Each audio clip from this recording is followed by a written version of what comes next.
couldn't find anybody tougher, that's for sure.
24/7 Sports.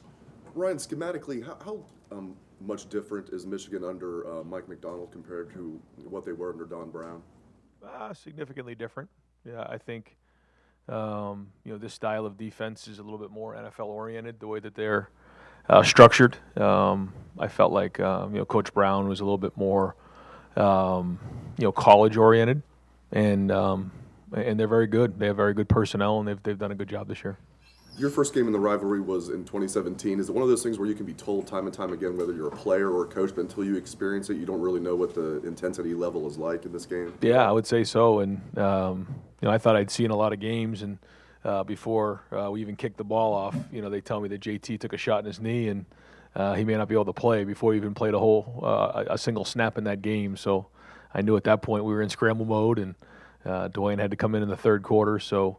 And every year, it's a battle. Second row left, Bill Landis, The Athletic. Ryan, playing Craig Young at cover safety last week, playing him just sort of a little more in general in that role, was that kind of using a guy's skill set dependent on the matchup you guys had there? That's what it was, yeah. Craig's a little bit, bigger and gives us a little bit more in the run game there based on some of the personnel that we're getting. So. And it's week in and week out based on what we're seeing. With a guy like that, I'm sure he had thoughts on what his role might be this year. He's not played a ton. You moved him around a little bit. Just how have you seen him handle all of that to now he's at the point where you're counting on him late in the season? Yeah, no, he's had a great attitude all year, and I think because of that, he's playing late in the season for us, and he's a very important part of our defense. I thought that he's worked really, really hard. His attitude's been great, and so here we are in some of our biggest games, and he's out there. Front row right, Joey Kaufman, The Dispatch. Ryan, coming into this year, Denzel Burke hadn't played corner a ton in high school, played some receiver, then was hurt his senior year. Did you know he could, make this much of an impact from the start and to play as much as he had and been as counted on as much as he had? We knew he was talented, but didn't know he'd be able to make the impact that he's had so far. And he's got a huge challenge this week, and he's going to work really hard in preparation for this game. This is his first rivalry game, so I know he's excited about that. But he has really, learned the position well and stepped right in. And he's very competitive, and I think that's the thing you notice week in and week out is how competitive he is, and how consistent he's been. Did he show that early on, like in camp? Yeah, he showed up pretty early in a couple of the spring practices. Even he was coming off of the shoulder injury. He made a few plays early on, and you can usually tell with a young player when they make a couple plays, you have one. Front row left, Stephen Means, Cleveland.com. Ryan, obviously you guys didn't play Thibodeau, and you guys handled Karlaftis pretty well. As a quarterback, when you know there's two guys that you kind of have to deal with, like what's going through your mind, and you know that either side there's a guy who can come get you. Yeah, very, very big challenge for our tackles and for our whole offense. These guys do a great job off the edge and up front too. The two inside guys are very powerful. They do a great job in coverage, so it's going to be a big challenge for our guys in protection and for CJ and everybody. But it's also going to be the receivers to make sure they're getting open with separation. It's everybody across the board. It's the running backs picking up things, and very, very talented, very powerful on the edge. They mix up their rushes, so again, big challenge. When there is two of them, does it kind of change the game plan a little bit? Like you want to get the ball out of your quarterback's hands a little bit quicker just to help those tackles out? You can do different things, but at the end of the day, you don't want to get crazy and start to deviate from what you do well, but you have to know where they are and you have to respect them for sure. Third row left, Dan Hope, 11 Warriors. Yeah, Ryan, I saw in the game notes, but I think Thayer's the only guy who's started against Michigan. A lot of your starters haven't even played against Michigan. How do you make sure that the guys are ready for everything this rivalry entails? Well, we work it year round. Every day we work it. We work it in the off season. We work it on Fridays during the weight room. We have so many different things that we talk to our guys about. We have our sessions in the preseason and in spring. We have meetings about it, so we just constantly talk about it, and we talk about it in recruiting. This is our number one goal here at Ohio State is to beat the team up north, period, and we got to do it. So I think the guys understand that. They understand what a huge week this is for so many reasons.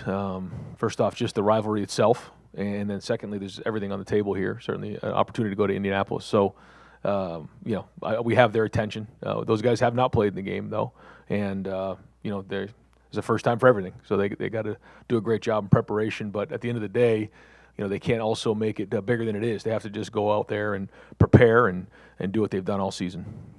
This team is peaking at the right time to where you're ready to go play your best football in these biggest games of the year? I mean, I hope so. I think, now that we're 11 games into this thing, we know who we are and we know what we need to do. And when we're all playing together, then, we're pretty dangerous. But, all it takes is a little bit off, a little bit, here and there, and it's different. So that's why we have to bring it every week. And that's what we talked about going into last week is, the best team doesn't win. The team who plays the best win. You have to play the best. And how do you do that? You prepare during the week at a high level. So the competition is on this week to prepare as high as we possibly can. And even then, it only gives you a chance. So, and we got Thanksgiving this week. So it's all those things that our guys are doing for the first time this week. But I feel much different than I did, obviously, 11 weeks ago with this team. Cody Simon, Cade Hutcherson both left the game with injuries. Are there any updates on their status? Cade and who? Cody Simon. Yeah. Cade, we'll see. It looks like it's probably more of a long-term deal. And then Cody does not look like a long-term deal. Go deep left, Jacob Bench, the lantern. Hey Ryan, you just touched on it a minute ago about how dangerous the offense is, and given it's #1 in the country, and you're going up against the Wolverines defense this week that's also top 10 in the country, just what do you expect this week in terms of offense versus defense? Is this going to be the toughest challenge you've had all year? Yeah. This is a very good defense. I think they're well coached and they have really good players. Playing with an edge. So, we got to practice with an edge and we got to bring it as well. And it's going to come down to certainly how hard each team plays, which I think you're going to get everybody's best effort. But then it comes down to execution. Who makes plays in the end. So the preparation this week is very, very important. When an offense is as explosive as it is, going against a defense that locks down as much as it does, what is the key to one going over the other in a sense from your vantage point? I just think that when you're playing matchup games like this, it comes down to whatever edge you're looking for, and that's whether it's a schematic edge, whether it's an edge fundamentally, whatever it is, you have to find that edge in games like this. And so both teams have played a lot of football now, so they kind of know where they're at, and it's just a matter of now putting together a great game plan, practicing it, and then putting it on the field on Saturday. Wide right, play home from the SYX. Just curious if you've ever gotten caught in the tunnel that leads to the field and what you felt in that, walking beside them. Do players ever get in the face of a coach, or is it always player and player, or what the hell do you hear in that tunnel? Yeah, there's a lot of stuff in that tunnel. There's a lot of emotions are running high during the game, and so there's fans, there's opposing players, there's opposing coaches. We've had coaches who coach for the other team and coaches they coached with and kind of barking at each other in there. I mean, there's been all the above. So, but that's how you like it. That's what you want in a game like this. The adrenaline's already going at that point, right? The adrenaline's going now. Yeah. Today, Oh, yeah. 12:14 on Tuesday. Front row middle, Bill Rabinowitz, Columbus Dispatch. Hey, Ryan, you grew up in New Hampshire. Throughout your coaching career until you got here, you had no connection with this game. When did it hit you just how big this game was? My first year here, when my son would come in, every time we left the Woody, we would go through at the front door and watch the highlight video of the game before, and that was the double overtime game. And I just remember thinking to myself, I just want to be a part of this because it meant so much to so many people. And I watched this game growing up, watched so many games, watched that game the year before, and just saw what it meant. And instantly, it became something I just wanted to be a part of, and hope that I was able to enjoy, a victory against the team up north. And it's something that I understand what it means to so many people, and just tried to embrace it over the years. Can you describe the pressure that you feel, especially in a game like this one with so much at stake? I mean, it's not just the rivalry; it's everything else this year. Yeah, I try not to focus on that because it doesn't do you any good. When you start to think about what you just said, it can become overwhelming for anybody. And to say it isn't, that's not accurate. So what do? You just get right back in it right now. Let's go. Let's have a great day today. Let's have a great team meeting. Let's have a great practice, and let's just try to grind the best we can as we get into to Saturday at noon. And I don't know what else to tell you other than, there is a lot of pressure, and that's the way you want it. You want this game with everything riding on it. At their place, it's going to be, a wild environment, and again, that's why you come to Ohio State. Front row right, Austin Ward, Lettermen Row. Ryan, Urban pretty famously would look for, quotes or comments from analysts or the other team and use that message board material sometimes. What's your philosophy on that? Do you find it works? Do you want it? Do you look for it? Do you use it? I mean, we focus on ourselves, but, there's obviously a social media out there, and there's, guys read things here and there, and, we certainly don't need extra motivation for a game like this. Everything's riding on it, and it's the rivalry game, but, I know the guys are always watching and see what's going on up there. Is there even an actual bulletin board anymore, or is that like... We have TVs. Okay. We have TVs throughout the facility, and we'll put some stuff up on there every now and again. If you're working on a speech, though, does that stuff slip in to something that somebody might think, or is that just not part of the way you operate? I don't know. I think I try to think things through when we message the team. We try to be very thoughtful about that. But then every once in a while, you let your emotions kind of jump in. You have to be real. I think the guys appreciate that. We're going to go far left, Ross Gellinger, Sports Illustrated. Ryan, last year's game being canceled, emotionally, what kind of impact did that leave on your team? It was actually a fairly quick turnaround because it was the third game that we actually had canceled that year, and we quickly were told that we were playing a game the next week. It was a difficult year last year, and we had several games that were canceled, and so at that point we were kind of riding the roller coaster a little bit, but it was certainly something that we had to kind of turn over the next page quickly and move on. This year, how does it impact any motivation or anything? I mean, I don't think we need any more motivation. Two teams playing in the rivalry game for a chance to go to Indianapolis. Two very good teams, and here we are in November, Thanksgiving week. I couldn't ask for anything more. Front row middle, Nathan Barrett, Cleveland.com.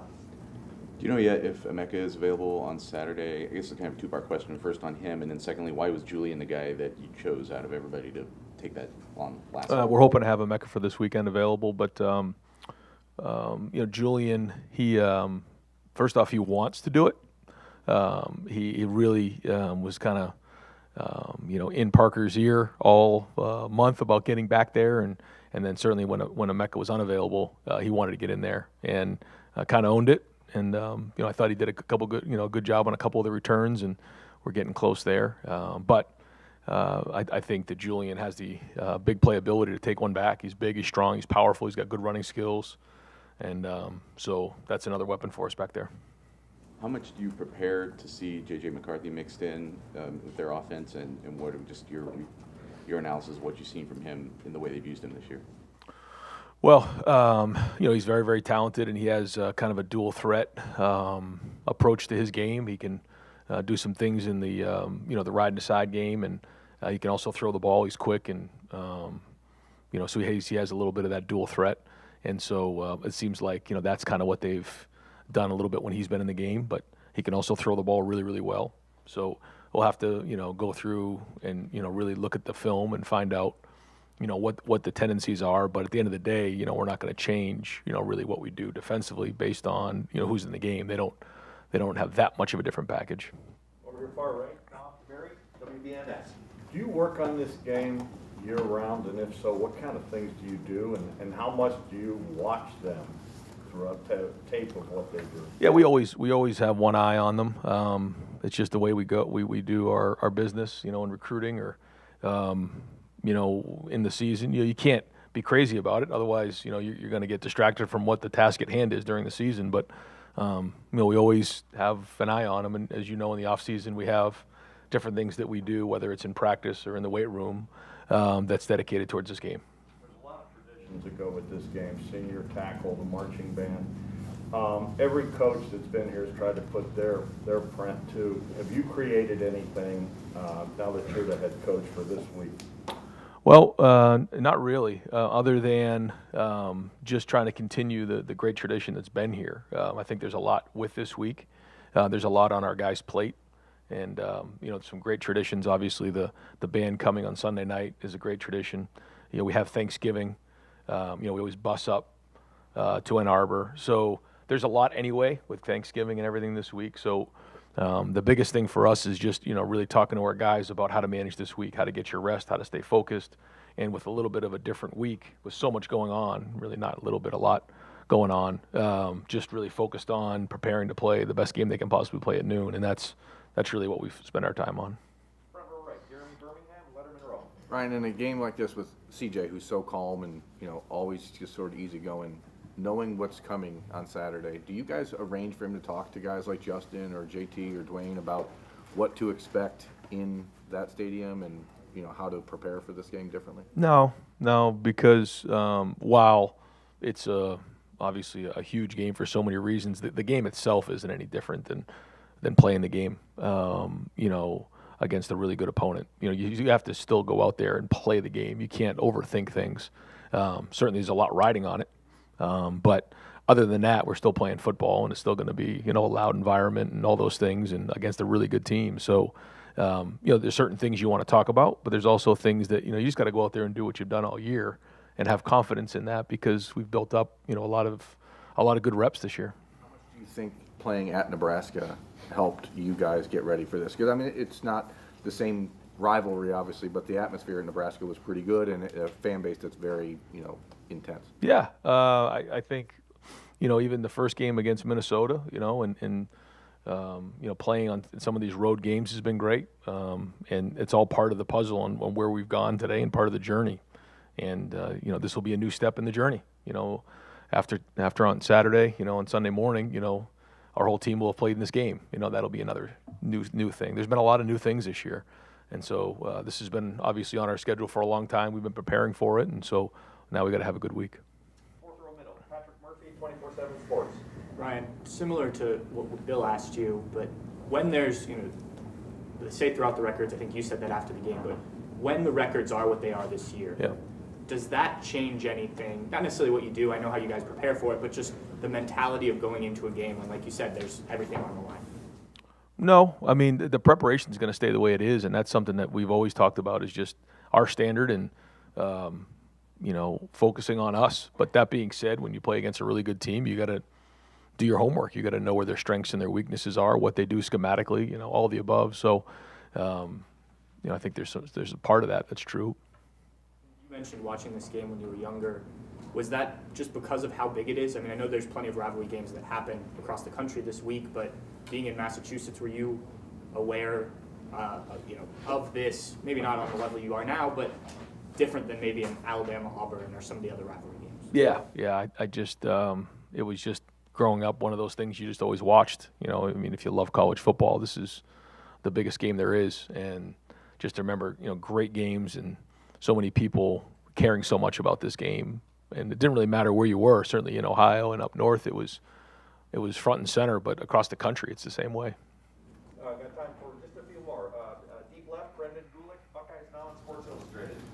Coach, the two games against Penn State and Nebraska, red zone offensive efficiency was not particularly good. The last couple of weeks, things have certainly gotten much better.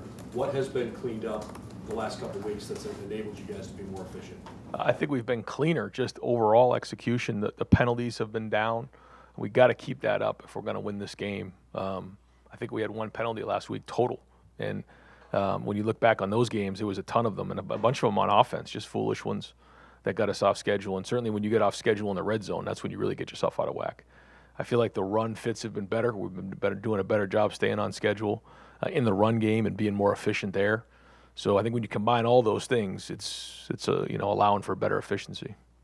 Garrett Wilson and Chris Olave have gotten a ton of recognition that maybe Jackson Smith-Njigba hasn't quite received on a national level. Perhaps it's just the veteran status, but it feels like Jackson Smith-Njigba has quietly had maybe slightly better of a year than either Chris or Garrett. What have you seen from him that makes him really stand out, maybe beyond the statistics?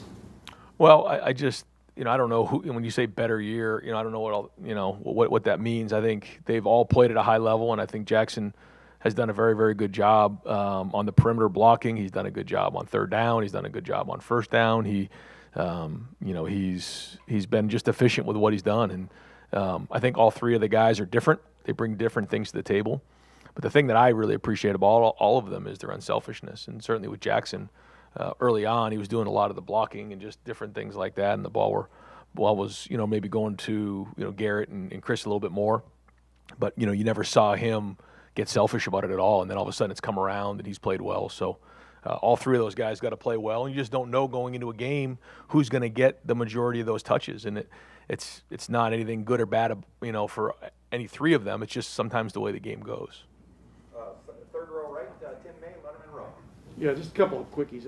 Ryan, has CJ wrung out the offense the last couple of weeks? Meaning, has he gotten pretty much the most out of it you could ask for when he's in there? And do you see that continuing to evolve, his ability to find the guy? Oh, yeah. Yeah, I mean, the issues are always there. I say that all the time. And it's our job to make sure we identify what those issues are and to be clean. And, certainly the efficiency's been much better, but, by no means perfect, anybody on offense. And so, we got to continue to grow and get build and get stronger and keep upgrading. Like we talked about, every week has got to be an upgrade. And, do you personally, with everything you've got going on, are you able to find quiet time for yourself? Do you make quiet time for yourself to just think through things? Do you have that, or do you even have to do that? Someone asked me about 3 or 4 years ago in the off season. We're talking about just the day-to-day stuff, and someone asked me, "So when do you have time on your own?" And I thought for myself, boy, I never do. And I really thought about that long and hard. And then during the pandemic and during COVID, I had an opportunity to kind of spend a little more time by myself just because of the way things were. And so I've tried to do that some. Certainly not on a week like this. There's no time. Every single second is you have to maximize every single second. So by the time that game's over, you're blown out. It's just the way it goes. But during the season, I do try to find some time. Certainly, you don't get to see your family much. So when you do have free time, you like to be around your family because that kind of gives you a lot of peace as a coach, is being around your wife and kids, and they certainly do that for me. But every once in a while, it is good to have a little peace and quiet. I would say the only time right now would maybe be in the car and just turn the music down and just take about 15, 20 minutes and enjoy a little time on yourself. And one other quickie, do you have a propensity in games like this, you personally, to be more tight or more loose when it comes to like literally calling the offense? I mean, what have you found? I don't know. I mean, I think it just depends on the situation of the game, and there's so many variables at play, and you just have to do whatever you think is best to win the game. And if that means winning 10-7, that means winning 10-7. That means winning, 62-60. That's what you got to do too. You don't know what that scoreboard is going to look like, and it isn't about anything other than winning the game. And whatever you think is best at that time, you got to do. And final questions, third row right, Doug Lavery, Cleveland.com. Just out of curiosity, do you know Mike McDonald at all? You ever met him? I don't. Okay. No, I don't. You talked about watching that 2016 video with RJ, right? That kind of helped introduce you. That wasn't just an Ohio State-Michigan game the year before you got here. That was like a great game, right? Double overtime. Sometimes there are games that sort of enter the fabric of the rivalry a little more than others, right? You guys dropping whatever it was, 62 and 56 the last two times in this game. What do you think that has done to the rivalry for your offense the last two times in this game to show out like that? How has that affected the rivalry? I don't know. I don't know. I think maybe when it's all said and done and I'm done here, we can go back and look at some of those things. But right now, it's like I'm so focused on this game right now and trying to maximize our team and get ready to play in this game. And I certainly appreciate the question, but that means nothing. Then we got to play really good in this game, and then maybe in a few years, we can go back and look at what these years have been like. But all I can think about is playing in this game. They threw the ball to Donovan Edwards 10 times last week. There have been, for instance, Chris Olave for you guys, his freshman year, end of the year, 2 touchdown casts against Michigan. Yep. What does it take for a freshman skill guy to come on like that at the end of the year? And how does that affect your prep when all of a sudden Edwards is a much bigger part of their game plan than they had been previously? Yeah, good player. We recruited him.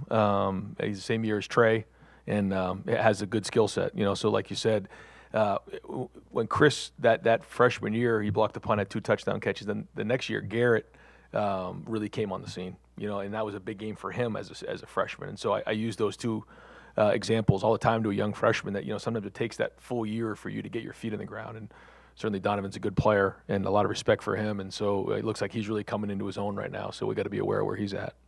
And then I'm going to ask you an awards question that maybe you don't want to answer because it's Michigan week, but they just released a bunch of the individual award finalists today. Biletnikoff Award, for instance, 3 guys, 3 receivers, no Ohio State guys.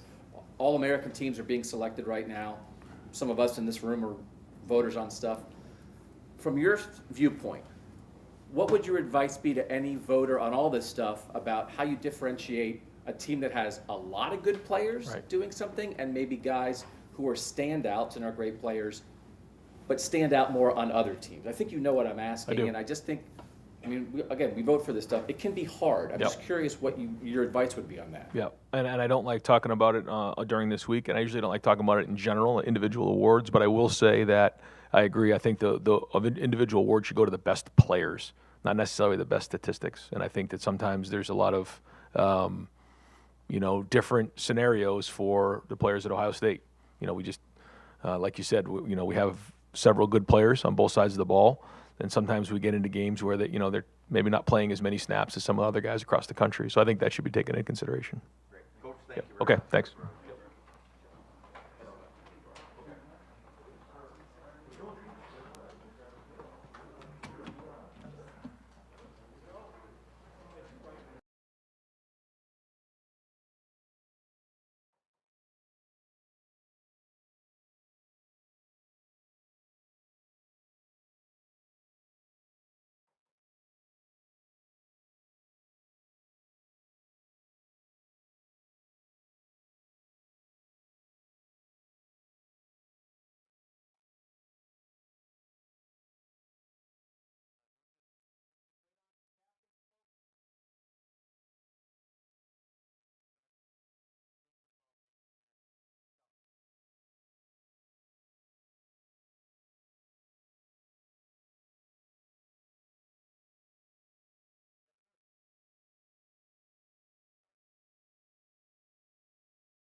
we're going to open up the floor for defensive end Zach Harrison. First off, front row left, Stephen Means, Cleveland.com. Zach, how helpful is it, the fact that it's you and Tyreek rushing the quarterback and it's somebody that they have to worry about on both sides of the line?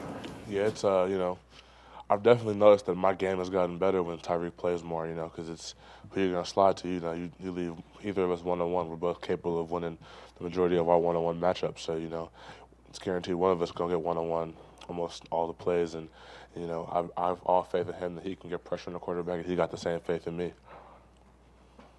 Far left, Jared Smalley, WCMH. Hey, Zach. Michigan this season's among the best teams in the country preventing teams, or preventing sacks, preventing tackles for loss. You all last week not only got to the quarterback, but you were very active with your hands, slapping balls out of the air. Was that emphasized as just another way to affect the quarterback? How does that affect you moving forward? Yeah, that was one of our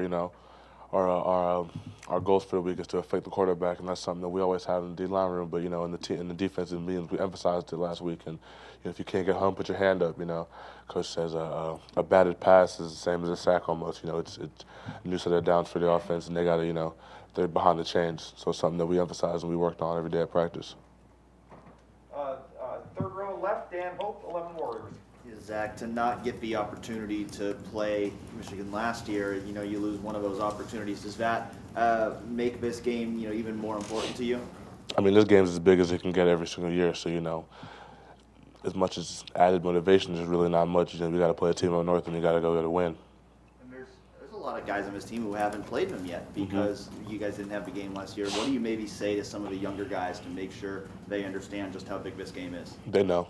The second you walk into the building, you know how big this game is. We train for it every single day of the off season, every single day of the year. We got this game in the back of our mind and know it's finally here. And those guys who haven't played in the game, they're excited, to get a chance to go play a team up north.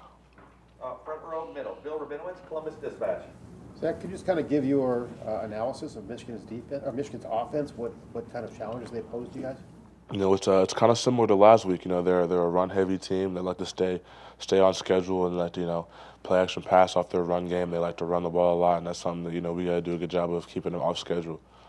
You mentioned the way that Tyreek can make you better. Michigan's got two great defensive ends. I don't know. Do you study them at all? Are you familiar with them? I mean, I know both of them. Yeah, I know both of them. They're both pretty good. They're both really good players. They're 97. Aiden, he's a senior and he's a big, strong, physical guy. And then David, Jobo, he's the same guy. He's a long, bendy guy who can get around the edge. They're both good players.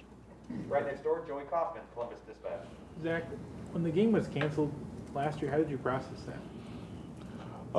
It's just tough. You put in all this work in and you don't get a chance to show it on the field. But it was COVID year, so you really can't control what went on. The fact that you at that point in the year, were you guys used to having games canceled almost? You're not really used to ever having a game canceled. It's kind of weird. You practice Monday, Tuesday, Wednesday, and it's like, oh, game's canceled. So you're like, oh, well, I guess on to the next opponent, That's kind of how it was last year. It was a weird year. Front row right, Austin Ward, Lettermen Row. What do you think is the single biggest difference in this defense from week 2 to now? I'd say confidence. Confidence. Just keep playing better and better. We keep getting better and better, and it's guys notice that, and guys are, like I said, you play with confidence. You play so much better. You play faster. You play more physical, and you just that belief in yourself really helps you play better. It's sort of a weird sort of debate, right? Like you have to play better to get that confidence. Mm-hmm. When did you start to feel like that maybe was shifting for the whole group? I would say I felt like we really clicked after that Tulsa game, and was Akron was next. It was a plan. We had to go in there and felt like we had to make a statement. We had to play our best ball to that point. I feel like we did that. I feel like we've been rolling ever since. Fourth row middle, Pat Murphy, 24/7 Sports. Zach, you obviously considered both these schools in your recruitment. I'm curious how much you pictured this game and being on either side of it when you were deciding between the two and visiting and those type of things. Yeah, I definitely imagined playing back in high school, playing on both sides of this game. But I'm here now, and that's really all that matters. I'm a Buckeye, and we got a job to do on Saturday. And when you visited Michigan, was it as emphasized in the recruitment as it is here? To be honest, I don't really remember. That was like 4 years ago, a long time ago. Go deep left, Brendan Gulick, Buckeyes Now on Sports Illustrated. A couple things, Zach, kind of maybe building off what Pat just asked you. You made the comment that the young guys who haven't played in this rivalry yet, you said they know. How much in the recruiting process was it talked about, like, hey, this game is as big as it gets? I mean, I already knew because I'm from here, so I know, growing up, 4th, 5th grade, I knew what it was. I knew that Ohio State and Team North, it's not a lot of love between those teams. And growing up and getting the chance to go visit there and visit here and seeing both sides of it and enrolling here and really getting a full, the full grasp of what this game means to Ohio State and what this game means to everybody in this building, outside of this building, has made it that much more important to me. You use the word confidence as something that you've noticed growing on the defensive side. What is your impression of how much more confident your offense is in watching them surgically move down the field routinely? Watching it every week, it's like, I feel like they just can't, I feel like they can't be stopped, and that's what we feel like, they feel like when we're firing on all cylinders on offense, it's a tough challenge. We got a receiver room that is the best in the country. I feel like our 3 receivers can go to the NFL right now and be a top 5 receiving core in the NFL. CJ, like I said, can get the ball anywhere on the field from anywhere. Our line, I think, is the best in the country because I go against them every single day. And Trey and Mayan, what they bring to the table, and Master Teague as well, running the ball. You got to pick your poison, it feels like. Far left, Justin Holbrook, WCMA. You mentioned this game in 4th, 5th grade. Do you know what your first memory was about watching this team? Do you remember? I remember I was watching with one of my friends on my couch. That's pretty much all I remember. I remember Team of North and Ohio State playing. And I remember, again, watching a few years back in my other friend's basement, the game where it was like, I don't remember the score, but it was the game after the 2017. I remember that game very vividly, watching it in my friend's basement, and they were all cheering and everything. And I was trying to be neutral because, I was recruiting everything and didn't want to tip my hand and everything. But, yeah, I remember that. Being an Ohio guy, did you ever visualize yourself being a part of that game? And now that you're in this moment, what is that like to reflect on of having that dream and now it's almost here? It's a dream come true. Growing up here and watching that game and knowing the history behind it and knowing what it means to people in Columbus, being able to go out there and play in it is a huge honor, and it's something I don't take lightly. We'll do 3rd row right, Tim May, Lettermen Row. Zach, how old are you? 20. 20. And during your lifetime, Ohio State is 17-2 in this series. Is it still a big-time rivalry from your viewpoint? Explain why it's still a big-time rivalry. It's the biggest rivalry in all the sport, I think. And, explain it. You just got to feel it. I don't know. It just is, It is Ohio State, Team of North. It's one of those rivalries that always been there and always will be here, and it's our job to continue that legacy. Right next door, Doug Maurice, Cleveland.com. Zach, Michigan threw the ball to Donovan Edwards 10 times last week as kind of his biggest game to date. What did you note of that, and how do you prepare for maybe a guy coming out of the backfield that's going to be part of the passing game? We get the game plan today, and so we'll see what our coaches have in store for him. He's a good player, and like you said, he catches the ball at the backfield very well, and that's something that we gotta pay attention to. I think on the second play of the game last week, you dropped in coverage on Jaden Reed. You're like boxing him out. Can you just take us through that play? And I don't know, that seemed to be maybe an encapsulation of what kind of player you can be with your size and quickness and that kind of stuff. I was just doing my job. That was my job on that play, and and I feel like I just had to play my part, 1 of 11, and that's what I tried to do. A shout out in film watching or anything on that one? No, it's just one of them do your job plays, We'll do deep right, Spencer Holbrook, Lettermen Row. Zach, you're a captain and tone setter for this defense, but when you see Haskell do what he did in the skull session, or you hear that, and then you go out on the field in the first play of the game, he completely blows up a Heisman Trophy candidate running back. What does he do for your defense when he sets the tone like that from the first snap and even before that in the pregame? It creates energy. When Haskell made the play, I just felt it. The defensive energy just kind of just kind of took off. And, we're celebrating on the field, having a good time, and that's when I feel like we're the best. We're playing, having fun, celebrating, making plays. Just that's what defense is about. Defense is about energy, and that's what Haskell does a good job of bringing. A bit limited during the middle chunk of the season, whatever he was dealing with. You guys still played really well as a defense, but do you feel that he's back and fully healthy and really making an impact now, or does it feel the same as it has during this entire defensive progression? What does he do? What does he bring you guys when he's fully healthy?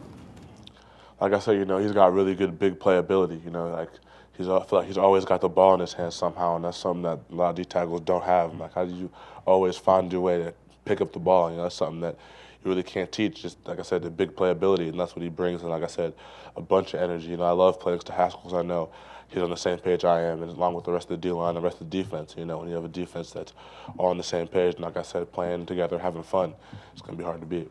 Got time for just a couple more. Front row middle, Nathan Baird, Cleveland.com. As you said before, Michigan a very run-heavy offense. They haven't taken a lot of sacks this year, but it seems like they avoid them at a higher rate than that, just because they're not running the ball that much. So what are you seeing on film as to why they've been able to do that, and what does that mean for you guys on Saturday? It just means we got to get after them even more. It's every week the games get bigger and bigger, and that's what Coach Day says. And big-time players show up in big-time games, and that's what us as a D-line we're trying to do. We're trying to impact the game and make sure we leave our footprint on the game. Does it seem like they get rid of the ball fast? I mean, that's kind of their approach. And how do you, as a defense, how do you counter it? Like you said, if we can't get home, get our hands up, passing lanes are, clogging those up, closing the pocket, making them uncomfortable. Like I said, we always want to get sacks and get to the quarterback, but quarterbacks can feel it if there's guys in the pocket and he can't just sit his feet, just throw routes on air pretty much. That's what we try to avoid. And final questions over here, far right, Clay Hall, WSYX. Ask Coach about walking in that tunnel down to the field at the big house. Anything crazy ever happen in there for you as a freshman? You were a freshman. Yeah, I was only there once, and it's just a good atmosphere. You go in there and playing away is fun because you get to be the bad guy, and you hear the boos, and it kind of gets you motivated, kind of get you going. Is there a little rumble in there as you were you beside them? It's like the locker, it's like ours and theirs. So like, I was in the back. I was a freshman, so I really, I got the back end. They already left, and then the senior guys left. I was just kind of trailing, so I don't really have any fun stories for you. Locker room to locker room. I wish I did. Great, Zach. Thank you very much. Yep, no problem.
describe the way Michigan's offense operates as far as how quickly they get rid of the ball, and then what does that mean for this defense, maybe especially for you guys in the front? You know, they're a big offensive line. Quarterback is very skilled, and so we just got to bring it every down. You know, get our hands up, try to deflect balls, but really just play all overall good defense. What did you like so much about the way that this defensive line handled the run last week, more than just like what the eventual stats at the end of the day were? What did you, when you went back and watched film, what stood out to you? Just really how much we were detailed in our technique shows up on the film, and how really what Coach Jay teaches us in terms of fitting the run and how to make a new line of scrimmage. And we have a big challenge ahead of us this weekend. They pride themselves on running the ball, and yeah. To fourth row left, Colin Gay, Rivals. Kind of in the same vein, Haskell, you were mentioning kind of the snowball effect for the run defense on Saturday, and I'm curious about, as you watch Michigan's running backs, I mean, do you see a chance to kind of pick up where you guys left off from Michigan State? Is it kind of like the same style of run, the same kind of approach for you guys? It's just, I mean, it's a different opponent. This is our rival. I wouldn't say it's the same approach. You know, there's a lot of feelings and a lot of that goes into this game. You know, we prepare for this game 365 days a year. So to say it's the same approach as last week, it's not. You know, it's rivalry week, and we know how important it is to get this win.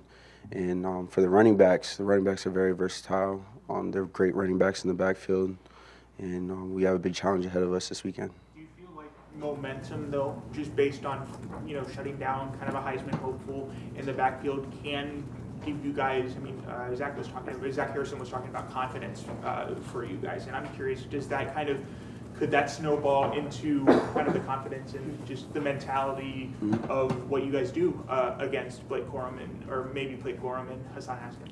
Yeah, no, you know, whether it was me last week or it could be Zach this week or it could be Tommy Eichenberg, you never know. So whoever sparks that energy early in the game, everybody will feed off of. We'll go far left. Brendan Gulick, Buckeyes Now on Sports Illustrated. Haskell, happy Thanksgiving. I'm curious about how you manage your emotions this week. You know, you talk about this is the kind of week you prepare for every day all year, and yet I have to think there's some level of trying to make things feel normal. You know, going through normal film sessions, normal practices, so that you know you have a routine focus coming into this week. How do you manage the emotions when you want to ride really high, or you know you're trying to pick yourself off of things? Yeah, you know, try to keep it as normal as possible, especially as well. Happy Thanksgiving to you as well. You know, just trying to manage everything that comes with this week. You have Thanksgiving, and then you kind of got to go from, you know, being in the family sense and being happy to then changing your focus back to the game, you know, and getting locked in and focused. It's just always being able to flip that switch on and off. Coach Day always refers to, you know, there's time to relax and have fun and enjoy each other's time, especially with Thanksgiving, but there's a time when you have to flip that switch on and be locked in to your technique and everything that you do in preparation for the game. To his right, Jacob Bench, excuse me, the Lantern. Hey, Haskell, we talked to Brian earlier, and he mentioned how he feels as a coach that there's a sense of pressure going into this game. I'm curious, from your vantage point as a player, do players feel that sense of pressure, and how do they go against balancing that and during rivalry week? You know, some guys this is their first time going into the rivalry week. There's fresh faces that didn't play in this game 2 years ago. You know, unfortunately, with unfortunate circumstances, the game was canceled last year. So there's new faces on all over the field, offense and defense. So it's just managing this week. There's a lot of pressure, but we thrive in pressure. You mentioned how the game was canceled last year, of course, and as you go in preparing for this week, how much does last year kind of affect how much you're preparing for this week and how much you're putting into another matchup with the Wolverines? It's just really enhancing what we did last week, you know, just sacrifices, whatever you got to do, whether it's get your homework turned in earlier in the week, it's, you know, talking to your parents earlier in the week so that you have more time to focus on this team because, like I said, this is rivalry weekend. This is the one that you dot on your calendar every year. Front row right, Jeremy Birmingham, Lettermen Row. Haskell, how do you make sure that guys don't get too emotional though this week? I mean, you know, last week you had the big speech pregame, and then after the game you said, "Hey, I meant what I said." You had a huge stop on the first play of the game, and it sort of sparked the whole defense.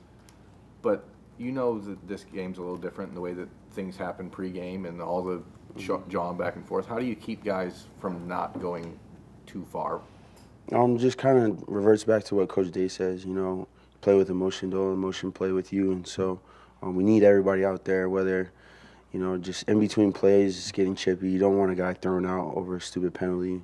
You know, we need everybody out there. And so just for that, it's just as me being the oldest and the leader on the team, I need to control my emotions, and they look at me as an example. So I need to make sure that everybody follows me in the sense of, you know, making sure that your emotions are in check and when to play in between the whistle. How much was this game emphasized to you in your recruitment? You're from Las Vegas, from Hawaii. Like, you weren't a kid who grew up in this. How did they emphasize it to you in recruiting?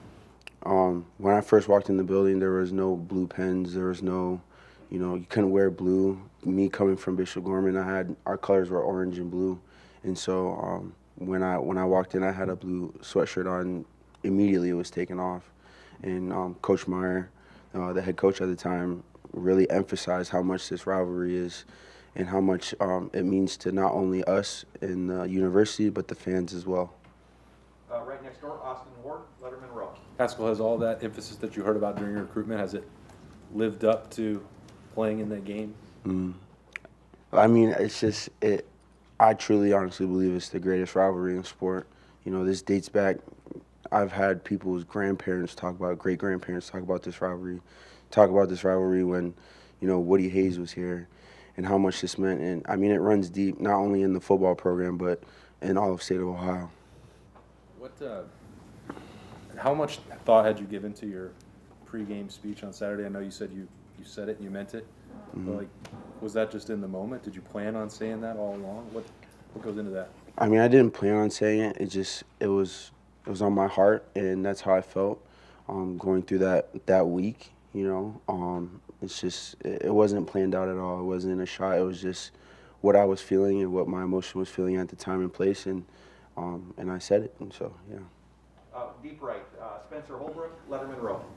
You had just talked to Jeremy about, you know, setting the tone and being a leader, but on the field, when you take the field in the first play of the game, blow up the backfield and make a huge impact, how much do you think that sets the tone for the rest of the defense to do that on the first play against the Heisman Trophy candidate running back? I mean, it sets an example, you know, for not only the guys now, but guys who are going to be playing next year, that once you set that example and set that tone in the beginning of the game, first snap, it's, like I said on Saturday, it's a snowball effect, and then it radiates throughout the whole team. And once you have that energy, you know, you just keep that energy going, and then everybody is on clicking on all cylinders.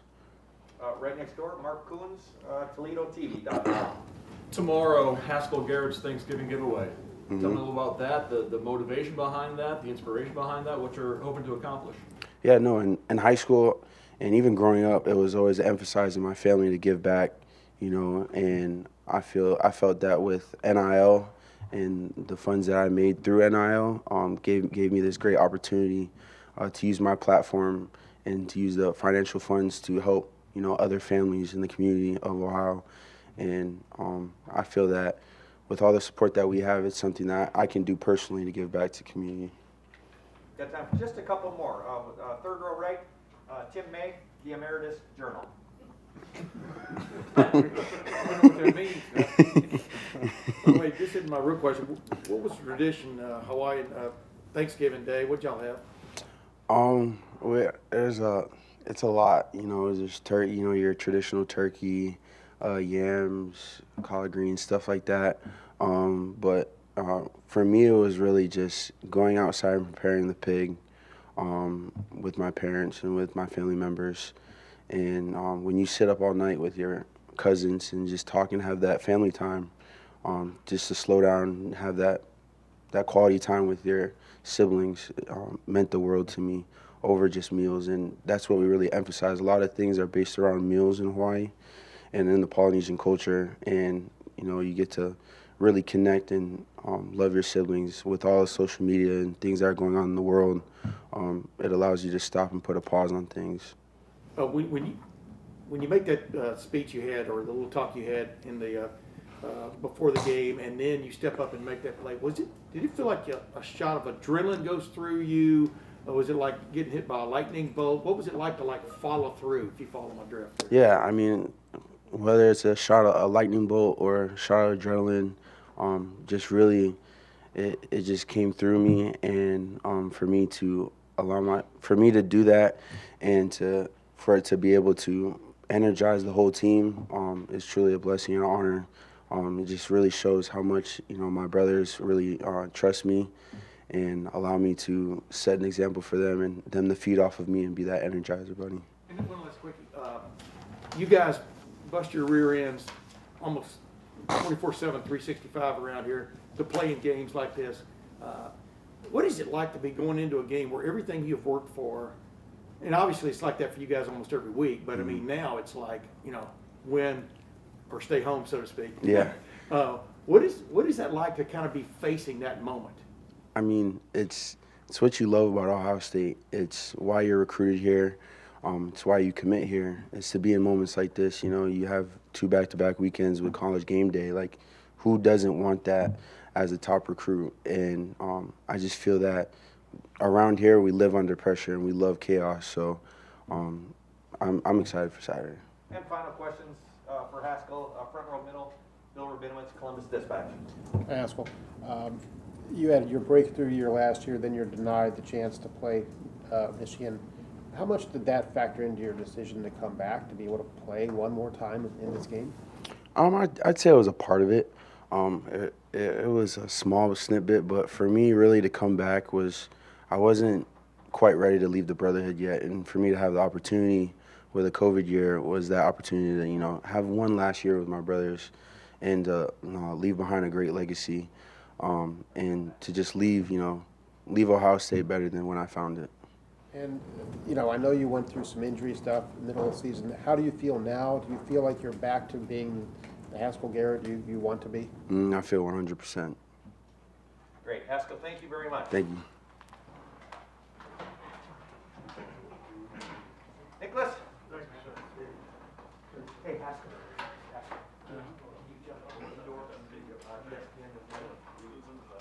This is really, really quick.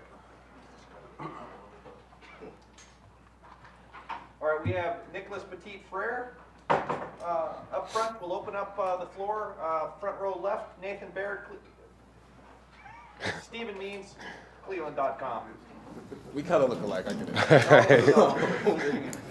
Can you just, in the small amount of film that you guys have probably looked at them already, can you just break down what makes Aiden Hutcherson and David Jobo hard to stop, and what makes them different as pass rushers? They're talented, they're fast, they're athletic, they're strong. I mean, they're everything that you would imagine a great defense end to be. And, they're a great challenge for us this week.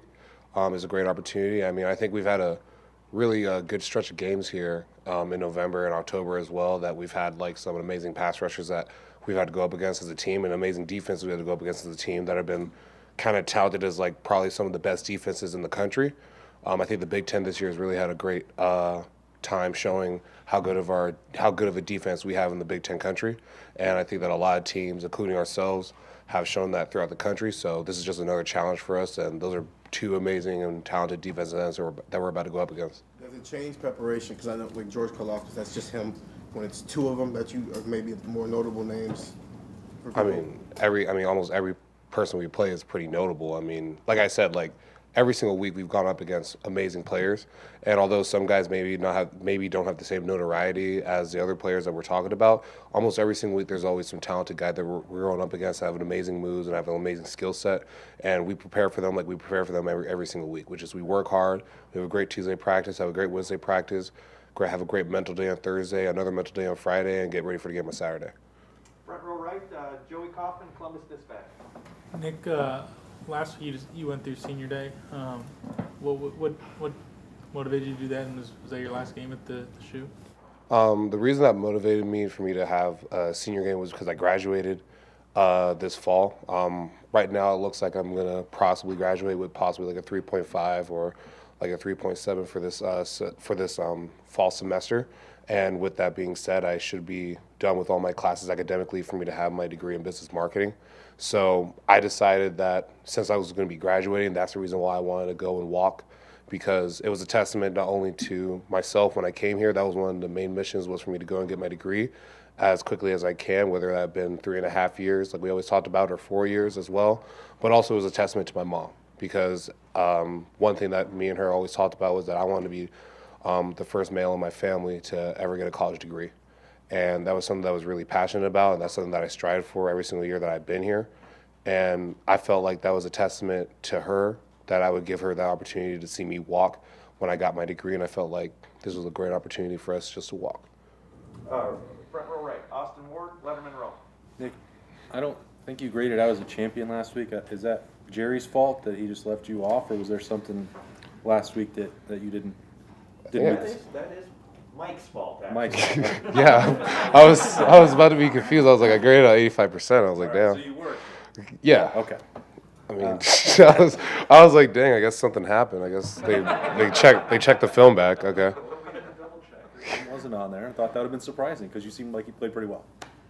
Yeah, I mean, at the end of the day, I mean, the offensive line played well. You know, our team played well. Our offense came up against a great team, against Michigan State. They were ranked coming into the shoe and senior day, and it was just last home game of the season, and we all just wanted to play our best for our fans and play our best for Buckeye Nation.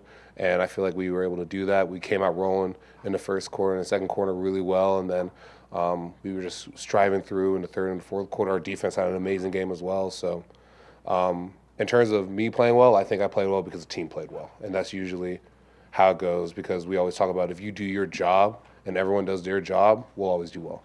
Sorry, Jerry. Yeah, no, that's no problem. And I do have NPF down on my list of champions. All right. Go to the far left, Jacob Bench, the Lantern.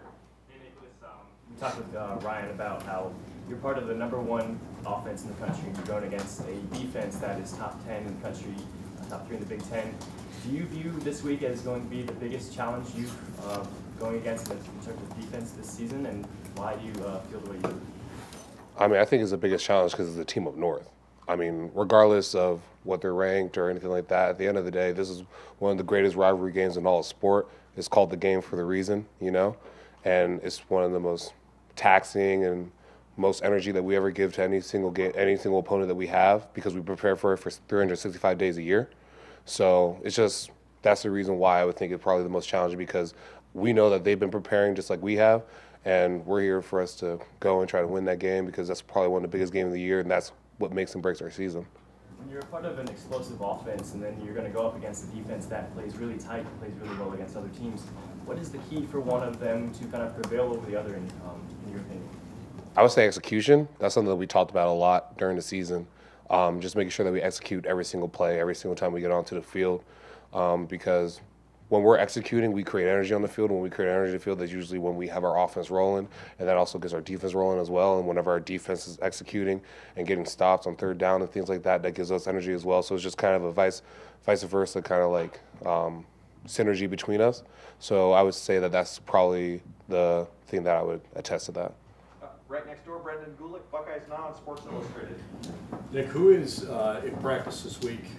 Who is repping Aiden Hutcherson or David Jobo to give you a look at what you think you're going to see from them? So that'll be our scout team. But I mean, so Tuesday we always have good on good, and Wednesday we'll also have good on good as well. So I mean, I'll be going up against Zach Harrison, Tyreek Smith, Javante, just all our DNs, JT, and then I mean, just whoever's at the defensive end position when we do good on good, or even on scout team, they're all repping, giving us similar looks to what they'll give us, and also talented looks, because almost every single defensive end that we have here is probably some of the most talented guys in college football. That's something that we always talk about, like how when we go into practices that there's never a day that we go into practice thinking, oh, it's just an easy day in practice, because we know that we're going up against really talented pass rushers and really talented defensive players, because that's just how we recruit, and that's how Ohio State's been, and we always know that every day we have to bring our A game, and that's usually how it goes on Saturdays as well. When we talked with Zach, I asked him about how he has perceived the confidence on your side of the ball as you guys have grown. How have you seen the defense get more confident and play with more greater emphasis, as the season's going along? I think they really came together in just terms of communication and just becoming more one with each other. I see them always hanging out in the locker room and stuff like that, but I've seen them all hanging out a lot more outside the locker room as well. I think there's kind of bigger bonds that are being created and like lifetime bonds that are going to go past just playing college football, that are more about not only when you play football, but like, let's say academics or also just life in general. Like, we've had a lot of moments here that maybe not a lot of people know about that are kind of more internal, that have grown our team on the offensive side and especially on the defensive side. And I think that kind of is a testament to why they're kind of rolling right now and why they just seem like they're like going so hard and why they're playing so well. Fourth row middle, Colin Gabe Rivals. Nicholas, we know kind of the challenge that you guys are facing in Aiden Hutcherson and David Jobo, and I'm curious, I mean, what does the conversations look like between you and, say, DeWant, like preparing for, I guess, that challenge that those two players in particular face? I mean, we just talk about the film. We talk about what we see on film, and then also once we get our playbook and we get the plays down, we also talk about, okay, what do we think their tendencies are? What do we think that we have to protect against so that our players are successful? So that's usually what the conversations between him and I are on a day-to-day basis.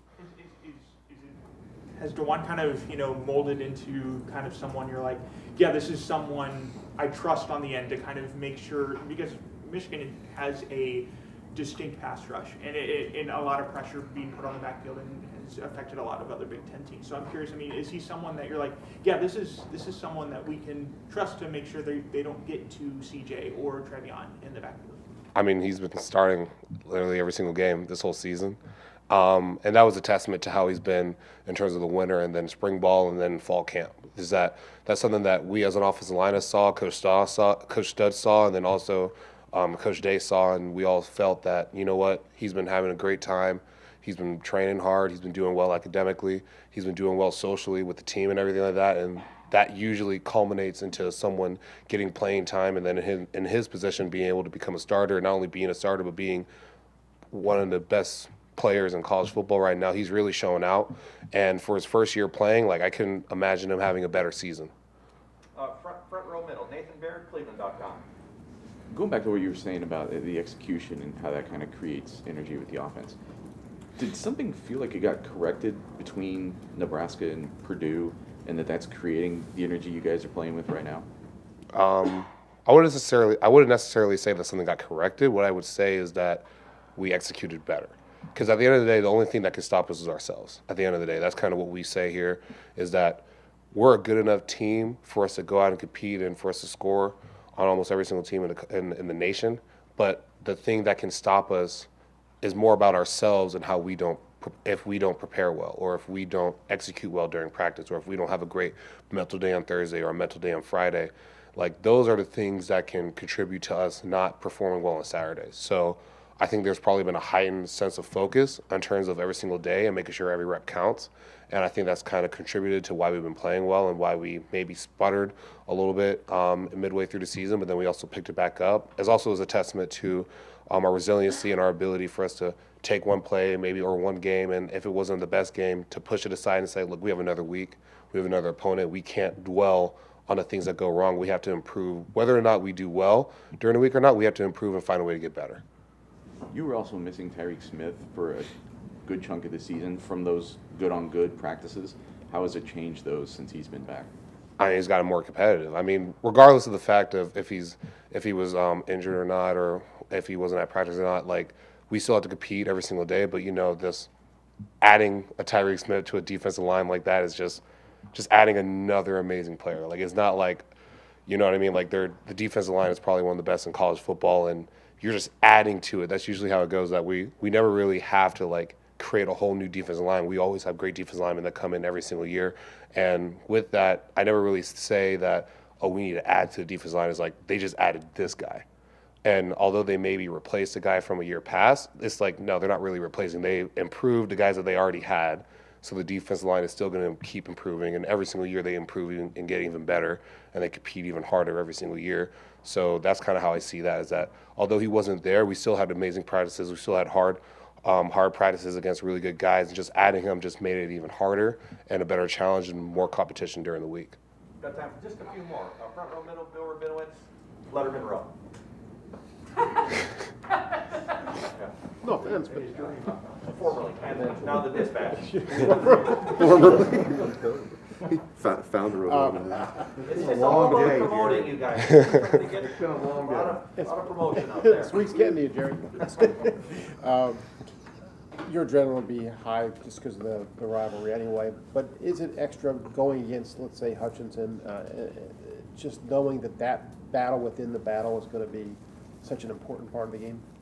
It's the team up north. Enough said. It's the team up north. I mean, the best is the game. Like, that's what fuels this rivalry. And, you know, every single year names change on different people's back plates and stuff like that, and jersey numbers change, but at the end of the day, the rivalry will never change. This is a rivalry that's been long-standing, long before I was here, long before my grandparents were here, and it's this rivalry that is probably one of the best in college football, one of the best in sports in general. How well do you think you played this year? And in terms of Hutcherson in particular, his obviously a talented guy, but his relentlessness is kind of off the charts. What's the challenge when you face a guy like that, and does that kind of ramp it up for you, knowing that he's never going to stop?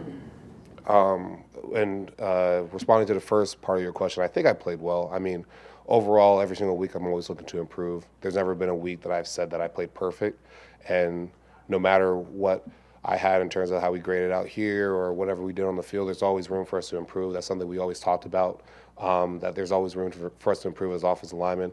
And in terms of Hutcherson, I mean, he's just an amazing player, has an amazing motor, a great defensive end. I think he's probably one of the more touted guys in the country in terms of playing defensive end, and has great aspirations past college football as well. So just another great, amazing challenge that we were gifted and afforded, and it's just an awesome opportunity, and it's the game. So. Right behind him, Doug Lane-Reese, Cleveland.com. I hope this question doesn't sound silly, but for a team like Michigan, a lot of teams do this. Hutcherson and Jobo are going to flip-flop sides, right? From snap to snap, I think you may not know who you're going to be going up against until they line up. In that situation, do you know, okay, now it's Hutcherson, or now it's Jobo, okay, remember, he likes to do this, I think he's going to do this. Or do you just get ready to play and then react to what happens? You know, like, how much do you note who it is that you're blocking out of play? It's a little mixture of both. I would say that the preparation of understanding the opponent and understanding the person you're going up against comes throughout the week of practice, and that comes into the game. And then once you're in the game, you usually remember those keys and those tips and tricks that you had. But then also it comes with the football IQ of just playing a game. You know, you can never expect what the other side is going to do, and even though you maybe have keys and tips and tricks on the person, at the end of the day, you got to play football. The game's never changed. Is that two teams are going to go play. There's a ball. Got to go score more points than the other team. At the end of the day, that's all that matters. And you got to go out there and compete and play this awesome game. And then weekly, you know, there'll be different data sites around college football that'll put stuff on social media. DeJuan Jones and Nicholas Petit-Frere didn't allow any hurries, didn't allow any pressures this week. Do you and DeJuan, I mean, with the way you guys chart stuff, are you and DeJuan aware of which one of you has given up the fewest sacks, the fewest pressures, whatever? Is there any little competition between the two of you? We'll know in film. Like, we'll usually be told if we give up a pressure or a sack in film, you know, like, because we'll usually be told about it, and we'll figure out ways for us to fix it. But in terms of, like, all, like, the statistics and all the grade outs and things like that from, like, different sources, I mean, it's great, and it is very nice and rewarding to have people come and say good things about us or say that we've been performing well. But at the end of the day, as long as our team's winning and we win every single week and we're 1-0 for the week and we go on to the next week, that's all that really matters. And usually when you win, things like that happen because you win. You know, so if you lose, things like that won't happen. So that's kind of how we see it, is that if we keep winning and we keep performing, if we keep winning, we will perform well, and then the accolades will come with it. And we don't really harp on it, but what we will do is if there are issues and things that we can fix, we'll make sure that we fix those, and we make sure that we enhance the good and we fix the bad things. Right next door, Tim May, Lettermen Row. Nick, did you ever play quarterback? I'm trying to remember. Ever? You No. always had the X on your helmet, right? I don't know if we had X's. We had just a weight limit back in Pee Wee, so anyone could have played quarterback. But I think I played running back maybe for like half a flag football season. Yeah. So What I want to get to here is as much as you feel the pressure or whatever you want to call it going into this game, the build up, the quarterback has his hands on the ball every play. It really comes down to how that guy plays in these kind of games and stuff. And it looked like last week C.J. Stroud seized the moment like never before. What is your sense of your confidence in this guy going into this game with everything on the line, everything y'all are built for to this season, to this point? What is your sense of confidence in this guy compared to maybe going into that Minnesota game a long time ago? Same confidence I had in Minnesota as well. I mean, I've seen CJ from winter workouts and how he's developed and how he's became a leader, and I've seen him how he grew into his role during spring ball. I've seen how when we came back from spring and that how he worked out and how hard he worked during the summer and how he was in his playbook and learning plays and drawing up schemes and things like that, and his testament to the game and how much he wanted to prepare every single day. Fall camp, I saw how hard he worked. I saw his dedication to the game, his dedication to the training room, the weight room, everything that it takes to be an amazing football player to prepare himself for the season. And I've seen him grow throughout the season in terms of him becoming a leader, not only on the field but off the field. I've seen him be able to handle the pressures of being the quarterback of an amazing university like Ohio State, or just the pressures of being a quarterback in college football in general. And he's been taking a hold of that, probably the best I've seen anybody ever take it. And just all of that culminated into him becoming who he is, and saying that he had an amazing game at Michigan State is just saying that everything that he's worked for this entire year has been showing up, and now it's all coming together. And I think that's what I would say to that. And final questions, third row left, Dan Hope, Lettermen Row. Yeah. Dan Hope, 11 Warriors. It's Thanksgiving, you know. Yeah. It's just trying to get to it. Nick, just to clarify, regarding the senior day, have you made a decision about what's coming after the season yet, or are you still waiting on that? Still figuring it out. I mean, at the end of the day, my mission is just to keep winning games for this team, you know?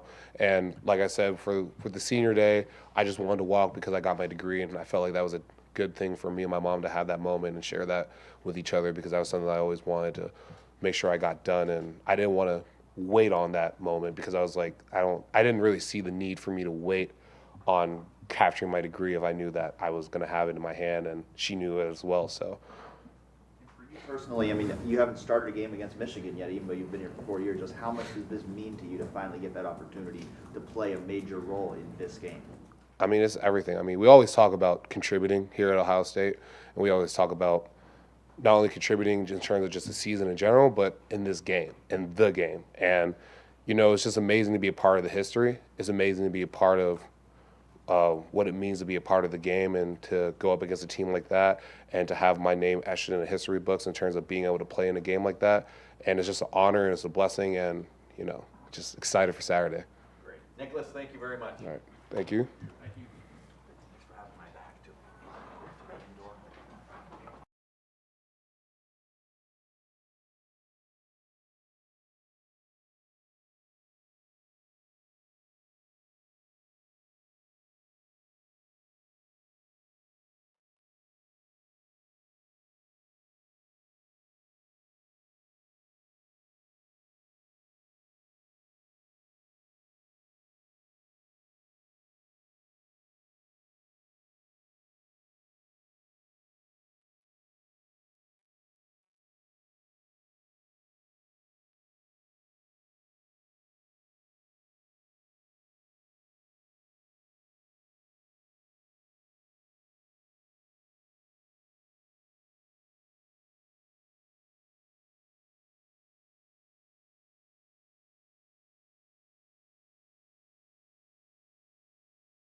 That's wild. That guy just called me out of the blue. Yeah, that shit crazy. This is good.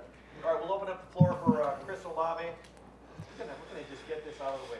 Front row right, Austin Ward, Lettermen Row. I'm not gonna be wrong. Chris, what is it about the game that has brought out the best of you? I mean, it's a competitive game, one of the best rivalries in sports. So when you come to that game, all the preparation we have in the off season, winter, spring, summer, and even fall camp, I mean, it all comes to this week and putting everything on the line. So that's the competitive that comes out of me, and I feel like the rest of the team.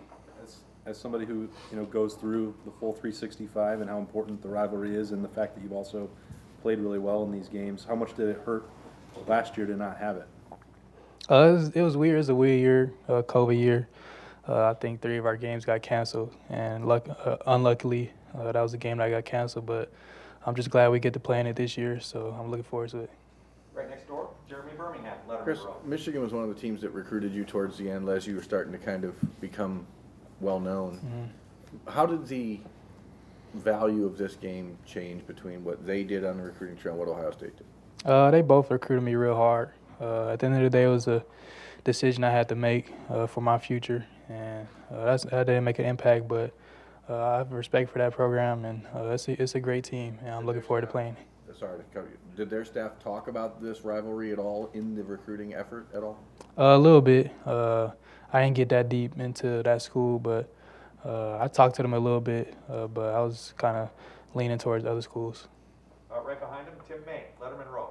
Yeah, Chris, is there a sense that this offense is clicking on all cylinders going into this game? I mean, how much better are you guys from the standpoint of, I don't know, confidence in your quarterback, confidence in everything else? I know you had confidence in him from the beginning and stuff, but CJ seems to have really taken it by the horns recently and stuff. But what is the sense of this offense going into this game? I feel like we're real confident. We've been confident the whole year, but just to be able to click in all cylinders these past few weeks has boosted our confidence a lot more. I feel like we're having a lot more fun spreading the ball around, and even when we make plays, we're happy for each other, and I feel like that's all that matters is we're having fun out there. I feel like we're going to be clicking at all times. Right next door, Doug Maurice, Cleveland.com. Chris, where did you put your record-breaking ball? My dad wanted to take it home, but I just wanted to keep it at my house for a little bit, just to cherish it. And it's a huge blessing to be able to have that ball, and I got it at home right now. So, you obviously had a big game against Michigan as a freshman. There have been, I'm thinking about a guy like Donovan Edwards at Michigan who just had a big game for them last week. Mm-hmm. I'm just curious, what's it like as a freshman when you're a talented guy, but you're wondering if your role is going to grow, and you keep working in practice, and then here it is at the end of the year, and you actually have a huge contribution that you make at the end of the year. What was that like for you as a freshman? What is it like for any freshman in that situation? For me, it was kind of, I just kept my head down, kept working. I knew an opportunity was going to come, and I wanted to jump on that. But it came in that game, and I jumped on that, and that's where the blessings came from. But as any freshman, I mean, you want to get on the field and make some plays for your team. And for me, it happened in that game, so that's what happened. Right in front of him, Bill Rabinowitz, Columbus Dispatch. Is the feeling on the offense that the only people who can stop you is you? Do you feel kind of unstoppable at this point, and what's that feeling like? I feel like that's how we felt the whole season. As our offense, we got so many weapons, so much talent around the field at every position. I feel like when we go into a game, the only person that can stop us is us. So as long as we're on schedule, stay on schedule, and keep spreading the ball around, I feel like that's what it is. And when somebody just says the name Michigan to you, what goes through your mind? I mean, it's our huge rival, probably the biggest rivalry in sports. So we definitely feel some type of way about them, but we definitely respect them at the end of the day. It's a great program, always top 10, always a good matchup for us, and always the last game of the year. So we respect them a lot and can't wait to go out there and play them. Front row left, Stephen Means, Cleveland.com. Chris, when an opposing defensive line knows, when you know they just have multiple dudes who can kind of speed up your quarterback's clock a little bit, does that have any level of impact on a receiver and when you guys are out running routes at all? Oh yeah, of course. I mean, as a receiver, you're not racing the DB. You gotta race the D line. So when the other team has great pass rushers like Team Up North does, we gotta believe in our O line and kind of speed things up and try to get some yards after the catch. But we believe in our O line and we'll compete on Saturday. You being the deep threat that you are, and how that's been up and down this year, kind of finding you out there. Do you feel like you're most impacted by situations like that when you have a quarterback who might just need to get rid of the ball a little bit quicker, so it kind of impacts those long developing routes? Yeah, definitely it does. But like I said, we believe in our O line. I believe in CJ and Coach Zay to make those play calls. So we'll see what happens at the end of the day. Right behind him, Dan Hope, 11 Warriors. Chris, Coach Day said earlier that this defense he thinks is the biggest challenge that you guys offense will face all year. What is it about it when you're watching the film that you see this defense is going to be a challenge for you guys? They're real good at every position. They got great front seven. Those pass rushers are real good, and they're solid in the back end too. So they got that safety. They got plenty of players around and a good scheme. So it's gonna be a tough challenge for us. But we at the end of the day we just got to compete and have fun and go out there and see what happens on Saturday. For you personally, when you made this decision to come back for this year, was this one of the games that you were thinking about at that time? Oh yeah, definitely. I wanted to play in this game one more time. The atmosphere is crazy always when we play them, and just to be in a rivalry and be at Ohio State for this game is huge. So definitely was a thing in mind for my decision to come back. A lot of guys who haven't played in this game because of what happened last year. What do you say to those guys about making sure they understand just how big this game is?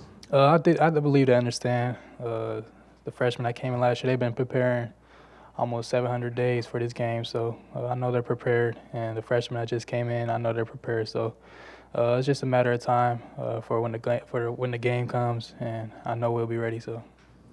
We have time for just a few more. We'll go to the far left. Jared Smalley, WCMH. Chris is building on Doug's question a minute ago about that game in your freshman year. Now that you've had all these other experiences, all these other records and achievements in your career, do you still look back at that game as kind of a linchpin, kind of that moment where you pivoted to something special? Like how critical was that moment in your career? It was huge. It definitely changed the way my career was going. And it kind of boosted my confidence a little bit. Having that game and that specific game was huge for me. And have everybody celebrate and get around me and tell me so many things after that game was huge. So definitely boosted my confidence and changed my career. And we'll wrap things up. Front row, Joey Kaufman, Columbus Dispatch. Chris, you guys could end up with 3 receivers over 1,000 yards this year. Are you surprised you don't have a Blitnikoff finalist? Not at all. I mean, for this program, we kind of spread the ball around. We're all happy for each other. But at the end of the day, we're not trying to look for personal awards. We want a team award. So I saw the finalists that came out earlier today, and I'm proud of Jobo. And I feel like he's been real good this year, and his stats say it the most. But I'm real proud of him and everything he's come from, so I can't do anything but root for him. Great. Chris, do you think it is harder for people to try to figure out how to vote for this stuff when there's 3 of you guys, though? Oh, yeah, definitely. I mean, I don't know who votes for it, but I know it was tough for them. I think you only could pick 1 receiver from each school. I don't know if that's true or not, but I feel all 3 of us should have been on there. But at the end of the day, like I said, it doesn't matter to us. We just want the team awards, and we'll see what happens the rest of the year. Great. Chris, thank you very much. Yes, sir. That's awesome. Thank you.